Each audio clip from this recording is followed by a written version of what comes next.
Hey there, everybody. Part 6 of Creative Evolution by Henri Bergson. So we're picking up at the bottom of page 158, where he was discussing the sort of juxtaposing instinct versus intellect. So this section is on the function of the intellect, and he had just come to the conclusion that the instinctive sign is adherent, which means it sort of sticks to its object, and the intelligent sign is mobile, talking about different languages from last week. So, continuing on. Now, this mobility of words that makes them able to pass from one thing to another has enabled them to be extended from things to ideas. Certainly, language would not have given the faculty of reflecting to an intelligence entirely externalized and incapable of turning homeward. An intelligence which reflects is one that originally had a surplus of energy to spend over and above practically useful efforts. It is a consciousness that has virtually reconquered itself, but still the virtual has to become actual. Without language, intelligence would probably have remained riveted to the material objects which it was interested in considering. It would have lived in a state of somnambulism outside itself, hypnotized on its own work. Language has greatly contributed to its liberation. The word made to pass from one thing to another is, in fact, by nature transferable and free. It can therefore be extended not only from one perceived thing to another, but even from a perceived thing to a recollection of that thing, from the precise recollection to a more fleeting image, and finally from an image fleeting, though still pictured, to the picturing of the act by which the image is pictured, that is to say, to the idea.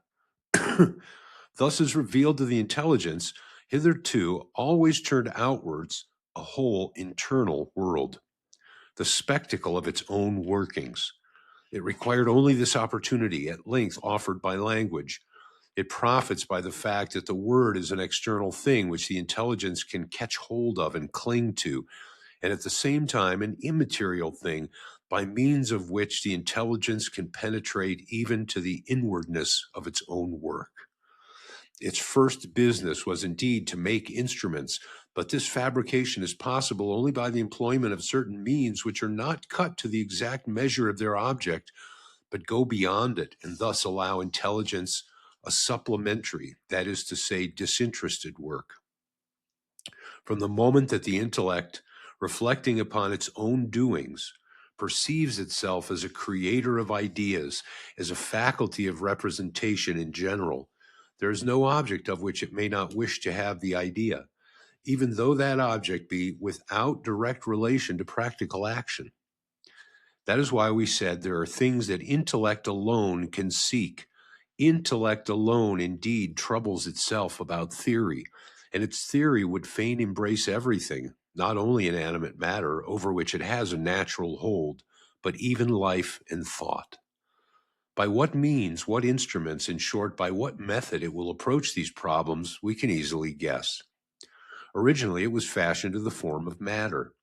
Language itself, which has enabled it to extend its field of operations, is made to designate things, and naught but things. It is only because the word is mobile, because it flies from one thing to another, that the intellect was sure to take it sooner or later on the wing, while it was not settled on anything, and apply it to an object which is not a thing, and which, concealed till then, awaited the coming of the word to pass from darkness to light. But the word, by covering up this object, again converts it into a thing. So intelligence, even when it no longer operates upon its own object, follows habits it has contracted in that operation. It applies forms that are indeed those of unorganized matter. It is made for this kind of work. With this kind of work alone is it fully satisfied. And that is what intelligence expresses by saying that thus only it arrives at by saying that thus only it arrives at distinctness and clearness. It must therefore, in order to think itself clearly and distinctly, perceive itself under the form of discontinuity. Concepts, in fact, are outside each other, like objects in space, and they have the same stability as such objects on which they've been modeled. Taken together, they constitute an intelligible world, in quotes. that resembles the world of solids in its essential characters, but whose elements are lighter, more diaphanous, easier for the intellect to deal with than the image of concrete things. They're not indeed the perception itself of things, but the representation of the act by which the intellect is fixed on them. They are therefore not images, but symbols. Our logic is the complete set of rules that must be followed in using symbols. As these symbols are derived from the consideration of solids, as the rules for combining these symbols hardly do more than express the most general relation among solids, our logic triumphs in that science which takes the solidity of bodies for its object, that is, in geometry. Logic and geometry engender each other, as we shall see a little further on. It is from the extension of a certain natural geometry suggested by the most general and immediately perceived properties of solids that natural logic has arisen. Then, from this natural logic, in its turn, has sprung scientific geometry, which extends further and further the knowledge of the external property of solids. Geometry and logic are strictly applicable to matter. In it, they're at home, and in it, they can proceed quite alone. But outside this domain, pure reasoning needs to be supervised by common sense, which is an altogether different thing. Thus, all the elementary forces of the intellect tend to transform matter into an instrument of action, that is, in the etymological sense of the word, into an organ. Life, not content with producing organisms, would fain give them as an appendage inorganic matter itself, converted into an immense organ by the industry of the living being. Such is the initial task it assigns to intelligence.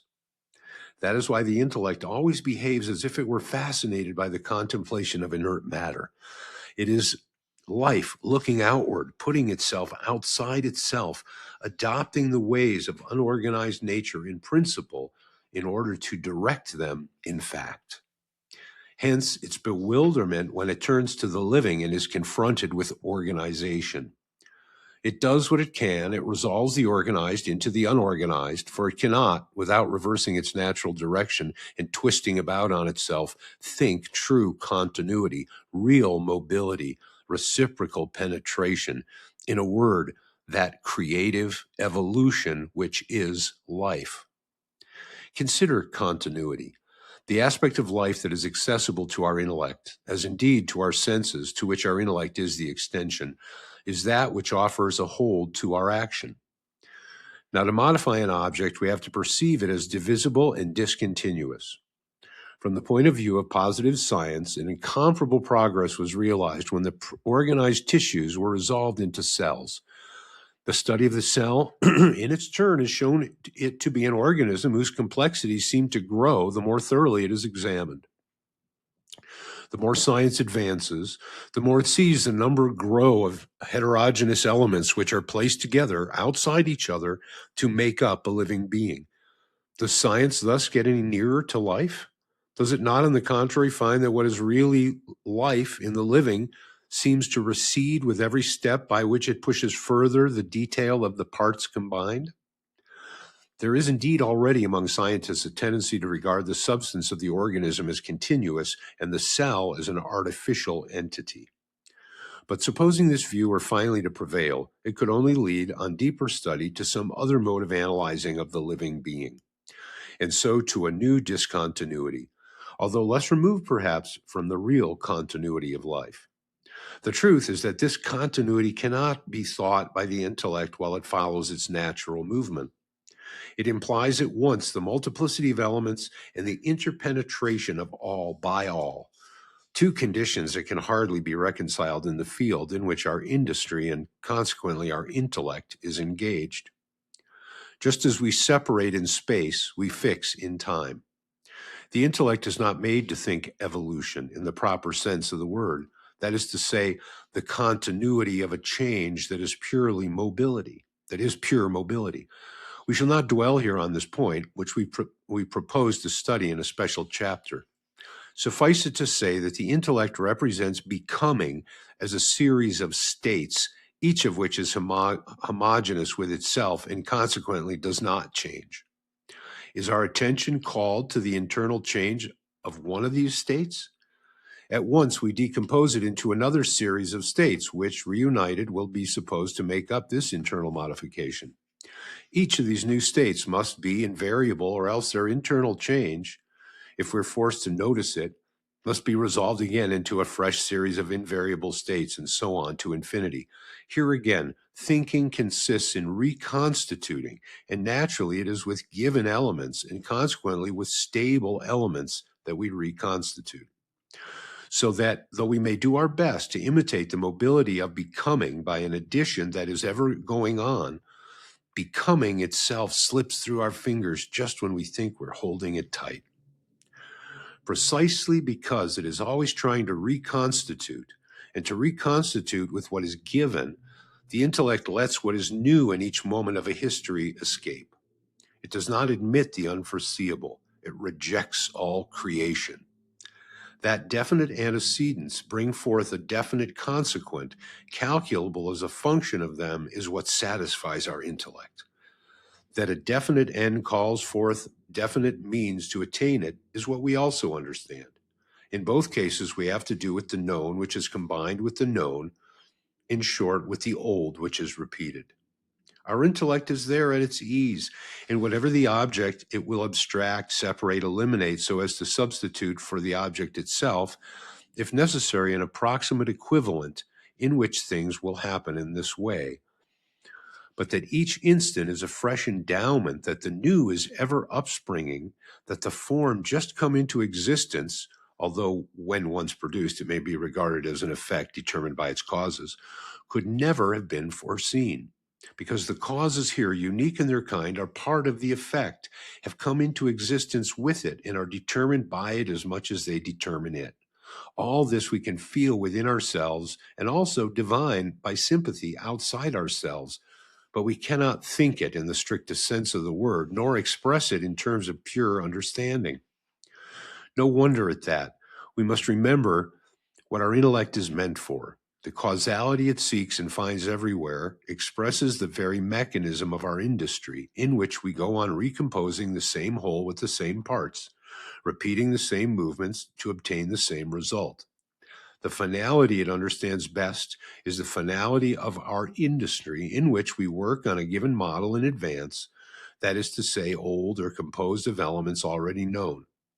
As to invention, properly so called, which is, however, the point of departure of industry itself, our intellect does not succeed in grasping it in its upspringing, that is to say, in its indivisibility, nor in its fervor, that is to say, in its creativeness. Explaining it always consists in resolving it the unforeseeable and new, into elements old or known, arranged in a different order. The intellect can no more admit complete novelty than real becoming. That is to say, here again, it lets an essential aspect of life escape, as if it were not intended to think such an object.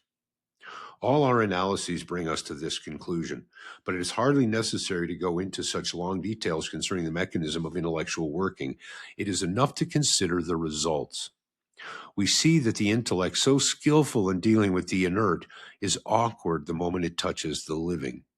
Whether it wants to treat the life of the body or the life of the mind, it proceeds with the rigor, the stiffness, and the brutality of an instrument not designed for such use. The history of hygiene or of pedagogy teaches us much in this matter.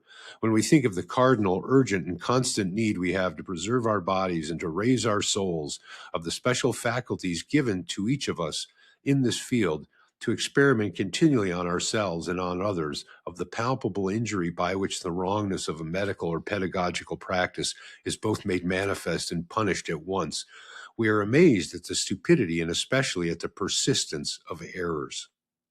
We may easily find their origin in the natural obstinacy with which we treat the living like the lifeless and think all reality, however fluid, under the form of a sharply defined solid. We are at ease only in the discontinuous, in the immobile, in the dead. The intellect is characterized by a natural inability to comprehend life. That's all in italics, that last sentence. Instinct, on the contrary, is molded on the very form of life. While intelligence treats everything mechanically, instinct proceeds, so to speak, organically. If the consciousness that slumbers in it should awake, if it were wound up into knowledge instead of being wound off into action, if we could ask and it could reply, it would give up to us the most intimate secrets of life. For it only carries out further the work by which life organizes matter. So that we cannot say, as has often been shown, where organization ends and where instinct begins. When the little chick is breaking its shell with a peck of its beak, it is acting by instinct, and yet it does but carry on the movement which has borne it through embryonic life. Inversely, in the course of embryonic life itself, especially when the embryo lives freely in the form of a larva, many of the acts accomplished must be referred to instinct. The most essential of the primary instincts are really, therefore, vital processes. The potential consciousness that accompanies them is generally actualized only at the outset of the act and leaves the rest of the process to go on by itself. It would only have to expand more widely and then dive into its own depth completely to be one with the generative force of life. When we see in a living body thousands of cells working together to a common end, dividing the task between them, living each for itself at the same time as for the others, preserving itself, feeding itself, reproducing itself, responding to the menace of danger by appropriating defensive reactions, how can we help thinking of so many instincts? And yet, these are the natural functions of the cell, the constitutive elements of its vitality. On the other hand, when we see the bees of a hive forming a system so strictly organized that no individual can live apart from the others beyond a certain time, even though furnished with food and shelter, how can we help recognizing that the hive is really and not metaphorically a single organism, of which each bee is a cell united to the others by invisible bonds? The instinct that animates the bee is indistinguishable then from the force that animates the cell, or is only a prolongation of that force. In extreme cases like this, instinct coincides with the work of organization.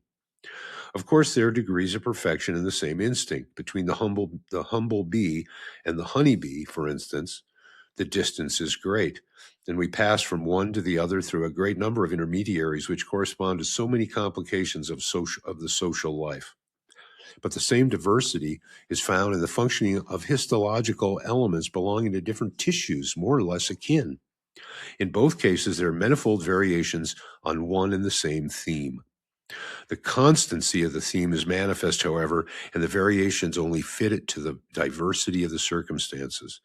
Now, in both cases, in the instinct of the animal and in the vital properties of the cell, the same knowledge and the same ignorance are shown.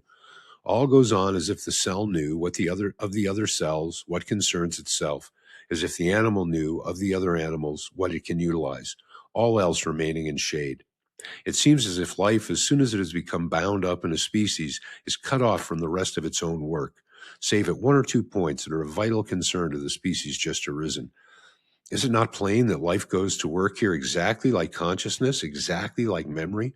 We trail behind us, unawares, the whole of our past, but our memory pours into the present only the odd reflection or two that in some way complete our present situation.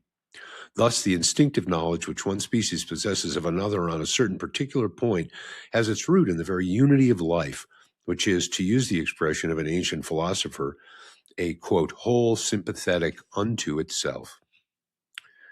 It is impossible to consider some of the special instincts of the animal and of the plant, evidently arisen in extraordinary circumstances, without relating them to those recollections, seemingly forgotten, which spring up suddenly under the pressure of an urgent need. No doubt many secondary instincts and also many varieties of primary instinct admit of a scientific explanation. Yet it is doubtful whether science, with its present methods of explanation, will ever succeed in analyzing instinct completely. The reason is that instinct and intelligence are two divergent developments of one and the same principle, which in the one case remains within itself and in the other steps out of itself and becomes absorbed in the utilization of inert matter. This gradual divergence testifies to a radical incompatibility and points to the fact that it is impossible for intelligence to reabsorb instinct. That which is instinctive in instinct cannot be expressed in terms of intelligence, nor consequently can it be analyzed. A man born blind, who had lived among others born blind, could not be made to believe in the possibility of perceiving a distant object without first perceiving all the objects in between. Yet vision performs this miracle. In a certain sense, the blind man is right, since vision, having its origin in the stimulation of the retina by the vibrations of the light, is nothing else, in fact, but a retinal touch. Such is indeed the scientific explanation, for the function of science is just to express all perceptions in terms of touch. But we have shown elsewhere that the philosophical explanation of perception, if it may still be called an explanation, must be of another kind. Now, instinct also is a knowledge at a distance. It has the same relation to intelligence that vision has to touch. Science cannot do otherwise than express it in terms of intelligence, but in so doing, it constructs an imitation of instinct rather than penetrates within it. Anyone can conceive himself of this by studying the ingenious theories of evolutionist biology. They may be reduced to two types, which are often intermingled. One type, following the principles of neo-Darwinism, regards instinct as a sum of accidental differences preserved by selection. Such and such a useful behavior, naturally adopted by the individual in virtue of an accidental predisposition of the germ, has been transmitted from germ to germ, waiting for chance to add fresh improvements to it by the same method. By germ here, he's referring to what we would think of as genetics. The other type regards instinct as lapsed intelligence, the action found useful by the species or by certain of its representatives is supposed to have engendered a habit, which by hereditary transmission has become an instinct. Of these two types of theory, the first has the advantage of being able to bring in hereditary transmission without raising grave objection, for the accidental modification which it places at the origin of the instinct is not supposed to have been acquired by the individual, but to have been inherent in the germ. But on the other hand, it is absolutely incapable of explaining instincts as sagacious as those of most insects. These instincts surely could not have attained all at once their present degree of complexity. They probably evolved. But in a hypothesis like that of the neo-Darwinians, the evolution of instinct could have come to pass only by the progressive addition of new pieces which in some way by happy accidents came to fit into the old. Now it is evident that in most cases instinct could not have perfected itself by simple accretion. Each new piece really requires, if all is not to be spoiled, a complete recasting of the whole. How could mere chance work a recasting of the kind?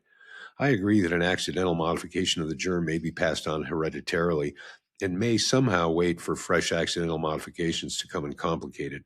I agree also that natural selection may eliminate all those of the more complicated forms of instinct that are not fit to survive.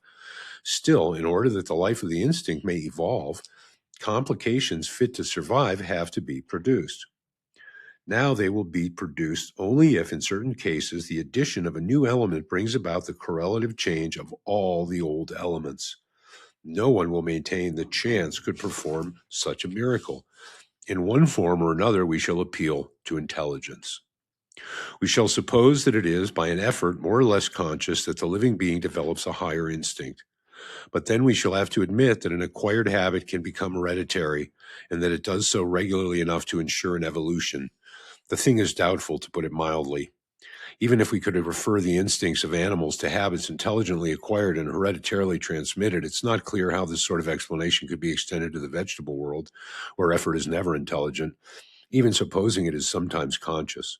And yet, when we see with what sureness and precision climbing plants use their tendrils, what marvelously combined maneuvers the orchids perform to procure their fertilization by means of insects, how can we help thinking that these are so many instincts? This is not saying that the theory of the neo-Darwinians must be altogether rejected any more than that of the neo-Lamarckians. The first are probably right in holding that evolution takes place from germ to germ rather than from individual to individual. The second are right in saying that at the origin of instinct there is an effort, although it is something quite different, we believe, from an intelligent effort. But the former are probably wrong when they make the evolution of instinct an accidental evolution, and the latter when they regard the effort from which instinct proceeds as an individual effort. The effort by which a species modifies its instinct and modifies itself as well must be a much deeper thing, dependent solely neither on circumstances nor on individuals. It is not purely accidental, though accident has a large place in it, and it does not depend solely on the initiative of individuals, though individuals collaborate in it. Compare the different forms of the same instinct in different species of Hymenoptera, ants. The impression derived is not always that of an increasing complexity made of elements that have been added together one after the other, nor does it suggest the idea of steps up a ladder. Rather do we think, in many cases at least, of the circumference of a circle, from different points of which these different varieties have started, all facing the same center, all making an effort in that direction, but each approaching it only to the extent of its means and to the extent also to which this central point has been illumined for it. In other words, instinct is everywhere complete, but it is more or less simplified and above all simplified differently. On the other hand, in cases where we do get the impression of an ascending scale, as if one and the same instinct had gone on complicating itself more and more in one direction and along a straight line, the species which are thus arranged by their instincts into a linear series are by no means always akin. Thus, the comparative study in recent years of the social instinct of the different apidae proves that the instinct of the melaponines is intermediary in complexity between the still rudimentary tendency of the humble bees and the consummate science of the true bees. Yet there can be no kinship between the bees and the melapones. Most likely, the degree of complexity of these different societies has nothing to do with any greater or smaller number of added elements. We seem rather to be before a musical theme, which had first been transposed, the theme as a whole, into a certain number of tones, and on which still the whole theme, different variations had been played, some very simple, others very skillful. As to the original theme, it is everywhere and nowhere. It is in vain that we try to express it in terms of any idea. It must have been originally felt rather than thought. We get the same impression before the paralyzing instinct of certain wasps. We know that the different species of Hymenoptera that have this paralyzing instinct lay their eggs in spiders, beetles, or caterpillars, which, having first been subjected by the wasp to a skilled surgical operation, will go on living motionless a certain number of days and thus provide the larvae with fresh meat. In the sting which they give to the nerve centers of their victim in order to destroy its power of moving without killing it, these different species of Hymenoptera take into account, so to speak, the different species of prey they respectively attack. The scolia, which attacks a larvae of the rose beetle, stings it in one point only, but in this point the motor ganglia are concentrated, and those ganglia alone. The stinging of other ganglia might cause death and putrefaction, which it must avoid. The yellow-winged sphex, which has chosen the cricket for its victim, knows that the cricket has 3 nerve centers which serve its 3 pairs of legs, or at least it acts as if it knew this. It stings the insect first under the neck, then behind the prothorax, and then where the thorax joins the abdomen. The Ammophila hirsuta gives 9 successive strokes of its sting upon 9 nerve centers of its caterpillar, and then seizes the head and squeezes it in its mandibles enough to cause paralysis without death. The general theme is the necessity of paralyzing without killing. The variations are subordinated to the structure of the victim on which they're played. No doubt the operation is not always perfect. It has recently been shown that the Ammophila sometimes kills the caterpillar instead of paralyzing it, that sometimes it also paralyzes it incompletely. But because instinct is, like intelligence, fallible, because it also shows individual deviations, it does not at all follow that the instinct of the Ammophila has been acquired, as has been claimed by tentative intelligent experiments. Even supposing that the Ammophila has come in course of time to recognize one after another by tentative experiment the points of its victim which must be stung to render it motionless, and also the special treatment that must be inflicted on the head to bring about paralysis without death, how can we imagine that elements so special of a knowledge so precise have been regularly transmitted one by heredity? If in all our present experience there were a single indisputable example of a transmission of this kind, the inheritance of acquired characters would be questioned by no one. As a matter of fact, the hereditary transmission of a contracted habit is effected in an irregular and far from precise manner, supposing it is ever really affected at all. But the whole difficulty comes from our desire to express the knowledge of the Hymenoptera in terms of intelligence. It is this that compels us to compare the Ammophila with the entomologist who knows the caterpillar as he knows everything else from the outside, and without having on his part a special or vital interest.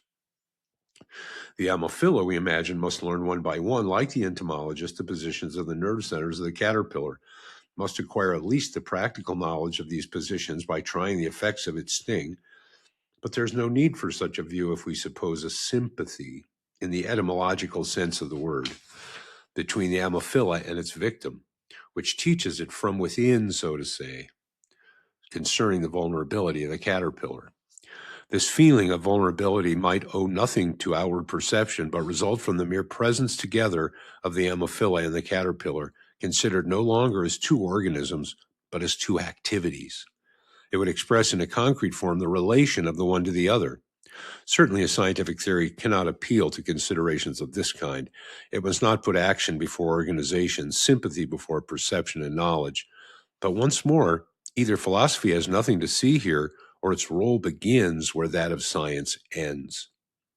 Whether it makes instinct a compound reflex or a habit formed intelligently that has become automatism, or a sum of small accidental advantages accumulated and fixed by selection, in every case, science claims to resolve instinct completely either into intelligent actions or into mechanisms built up piece by piece like those combined by our intelligence. I agree indeed that science is here within its function. It gives us, in default of a real analysis of the object, a translation of this object in terms of intelligence. But it is not plain that science itself invites philosophy to consider things in another way. Is it not plain? If our biology was still that of Aristotle, if it regarded the series of living beings as unilinear, if it showed us the whole of life evolving towards intelligence and passing to that end through sensibility and instinct, we should be right, we, the intelligent beings, in turning back towards the earlier and consequently inferior manifestations of life and in claiming to fit them without deforming them into the molds of our understanding. But one of the clearest results of biology has been to show that evolution has taken place along divergent lines. It is at the extremity of two of these lines, the two principal, that we find intelligence and instinct in forms almost pure. Why then should instinct be resolvable into intelligent elements? Why even into terms entirely intelligible? Is it not obvious that to think here of the intelligent or of the absolutely intelligible is to go back to the Aristotelian theory of nature? No doubt it's better to go back than to stop short before instinct as before an unfathomable mystery. But though instinct is not within the domain of intelligence, it is not situated beyond the limits of mind. In the phenomena of feeling and unreflecting sympathy and antipathy we experience in ourselves, though under a much vaguer form, and one too much penetrated with intelligence, something of what must happen in the consciousness of an instinct acting by instinct. That's a little complicated. Evolution does but sunder in order to develop them to the end, elements which at their origin interpenetrated each other. More precisely, intelligence is, before anything else, the faculty of relating one point of space to another, one material object to another. It applies to all things but remains outside them, and of a deep cause it perceives only the effects spread out side by side. Whatever be the force that is at work in the genesis of the nervous system of the caterpillar, to our eyes and our intelligence, it is only a juxtaposition of nerves and nervous centers. It is true that we thus get the whole outer effect of it. The Ammophila, no doubt, discerns but a very little of that force, just what concerns itself. But at least it discerns it from within, quite otherwise than by a process of knowledge, by an intuition lived rather than represented, which is probably like what we call divining sympathy. A very significant fact is the swing to and fro of scientific theories of instinct, from regarding it as intelligent to regarding it as simply intelligible, or shall I say, between likening it to an intelligence lapsed and by reducing it to a pure mechanism. Each of these systems of explanation triumphs in its criticism of the other. The first, when it shows us that instinct cannot be a mere reflex. The other, when it declares that instinct is something different from intelligence, even fallen into unconsciousness. What can this mean? But that they're two symbolisms equally acceptable in certain respects, and in other respects equally inadequate to their object. The concrete explanation, no longer scientific but metaphysical, must be sought along quite another path, not in the direction of intelligence, but in that of sympathy. Instinct is sympathy.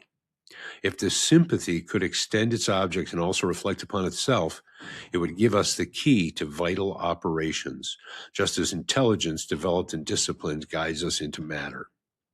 For we cannot too often repeat it. Intelligence and instinct are turned in opposite directions, the former towards inert matter, the latter towards life. Intelligence, by means of science, which is its work, will deliver up to us more and more completely the secret of physical operations.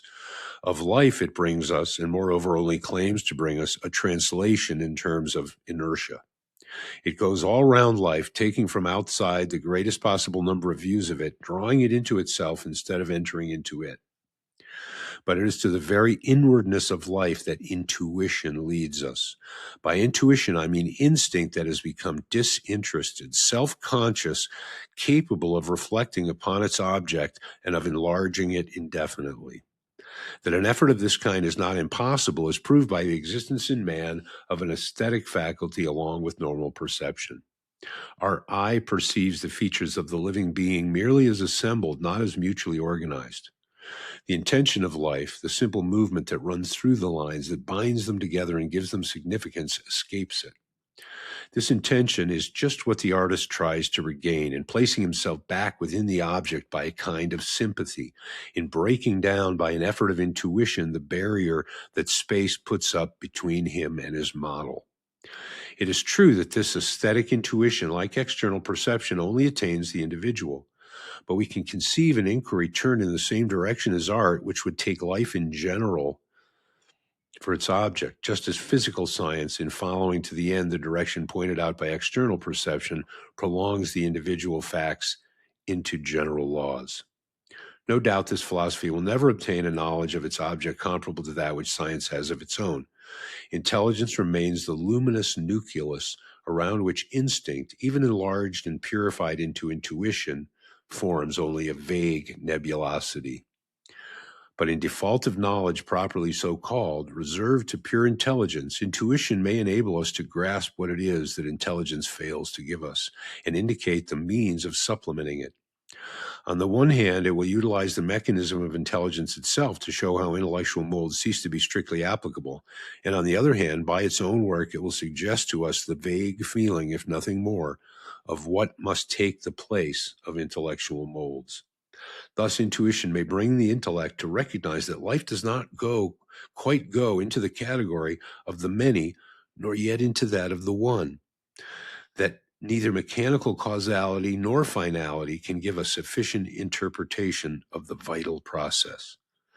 Then, by the sympathetic communication which it establishes between us and the rest of the living, by the expansion of our consciousness which it brings about, it introduces us into life's own domain, which is reciprocal interpenetration, endlessly continued creation. But though it thereby transcends intelligence, it is from intelligence that has come the push that has made it rise to the point it has reached. Without intelligence, it would have remained in the form of instinct, riveted to the special object of its practical interest, and turned outward by it into movements of locomotion. How theory of knowledge must take account of these two faculties, intellect and intuition, and how also, for want of establishing a sufficiently clear distinction between them, it becomes involved in inextricable difficulties, creating phantoms of ideas to which there cling phantoms of problems, we shall endeavor to show a little further on. We shall see that the problem of knowledge from this point of view is one with the metaphysical problem, and that both one and the other depend upon experience. On the one hand, indeed, if intelligence is charged with matter and instinct with life, we must squeeze them both in order to get the double essence from them. Metaphysics is therefore dependent upon theory of knowledge. But on the other hand, if consciousness is thus split up into intuition and intelligence, it is because of the need it had to apply itself to matter at the same time as it had to follow the stream of life. The double form of consciousness is then due to the double form of the real, and theory of knowledge must be dependent upon metaphysics. In fact, each of these two lines of thought leads to the other. They form a circle, and there can be no other center to the circle but the empirical study of evolution. It is only in seeing consciousness run through matter, lose itself there, and find itself there again, divide and reconstitute itself, that we shall form an idea of the mutual opposition of the two terms, as also perhaps of their common origin. But on the other hand, by dwelling on this opposition of the two elements and on this identity of origin, perhaps we shall bring out more clearly the meaning of evolution itself. Such will be the aim of our next chapter. But the facts that we have just noticed must have already suggested to us the idea that life is connected either with consciousness or with something that resembles it. Throughout the whole extent of the animal kingdom, we've said, consciousness seems proportionate to the living being's power of choice. It lights up the zone of potentialities that surrounds the act. It fills the interval between what is done and what might be done. Looked at from without, we may regard it as simple aid to action, a light that kindles action, a momentary spark flying up from the friction of real action against possible actions. But we must also point out that things would go on in just the same way if consciousness, instead of being the effect, were the cause. We might suppose that consciousness, even in the most rudimentary animal, covers by right an enormous field, but is compressed, in fact, in a kind of vice. Each advance of the nervous system, of the nervous centers, by giving the organism a choice between a larger number of actions, calls forth the potentialities that are capable of surrounding the real, thus opening the vice wider and allowing consciousness to pass more freely. In the second hypothesis, as in the first, consciousness is still the instrument of action, but it is even more true to say that action is the instrument of consciousness. For the complicating of action with action and the opposing of action to action are for the imprisoned consciousness the only possible means to set itself free. How then shall we choose between the two hypotheses? If the first is true, consciousness must express exactly at each instant the state of the brain. There is strict parallelism, so far as intelligible, between the psychical and the cerebral state. On the second hypothesis, on the contrary, there is indeed solidarity and interdependence between the brain and consciousness, but not parallelism. The more complicated the brain becomes, thus giving the organism greater choice of possible actions, the more does consciousness outrun its physical concomitant. Thus, the recollection of the same spectacle probably modifies in the same way a dog's brain and a man's brain if the perception has been the same, yet the recollection must be very different in the man's consciousness from what it is in the dog's. In the dog, the recollection remains the captive of perception. It is brought back to consciousness only when an analogous perception recalls it by reproducing the same spectacle, and then it is manifested by the recognition, acted rather than thought, of the present perception, much more than by an actual reappearance of the recollection itself. Man, on the contrary, is capable of calling up the recollection at will at any moment, independently of the present perception. Not limited to playing his past life again, he represents and dreams it. The local modification of the brain to which the recollection is attached being the same in each case, the psychological difference between the two recollections cannot have its ground in a particular difference of detail between the two cerebral mechanisms, but in the difference between the two brains taken each as a whole. The more complex of the two and putting a greater number of mechanisms in opposition to one another has enabled consciousness to disengage itself from the restraint of one and all and to reach independence. That things do happen in this way, that the second of the two hypotheses is that which must be chosen, is what we've tried to prove in a former work by the study of facts that best bring into relief the relation of the conscious state to the cerebral state, the facts of normal and pathological recognition, in particular in forms of aphasia. But it could have been proved by pure reasoning before even it was evidenced by facts. We've shown on what self-contradictory postulate, on what confusion of two mutually incompatible symbolisms, the hypothesis of equivalence between the cerebral state and the psychic state rests. The evolution of life, looked at from this point, receives a clear meaning, although it cannot be subsumed under any actual idea. It is as if a broad current of consciousness had penetrated matter, loaded, as all consciousness is, with an enormous multiplicity of interwoven potentialities. It has carried matter along to organization, but its movement has been at once infinitely retarded and infinitely divided. On the one hand, indeed, consciousness has had to fall asleep, like the chrysalis in the envelope in which it is preparing for itself wings. On the other hand, the manifold tendencies it contained have been distributed among divergent series of organisms, which moreover express these tendencies outwardly in movements rather than internally in representations. In the course of this evolution, while some beings have fallen more and more asleep, others have more and more completely awakened, and the torpor of some has served the activity of others, where the waking could be affected in two different ways.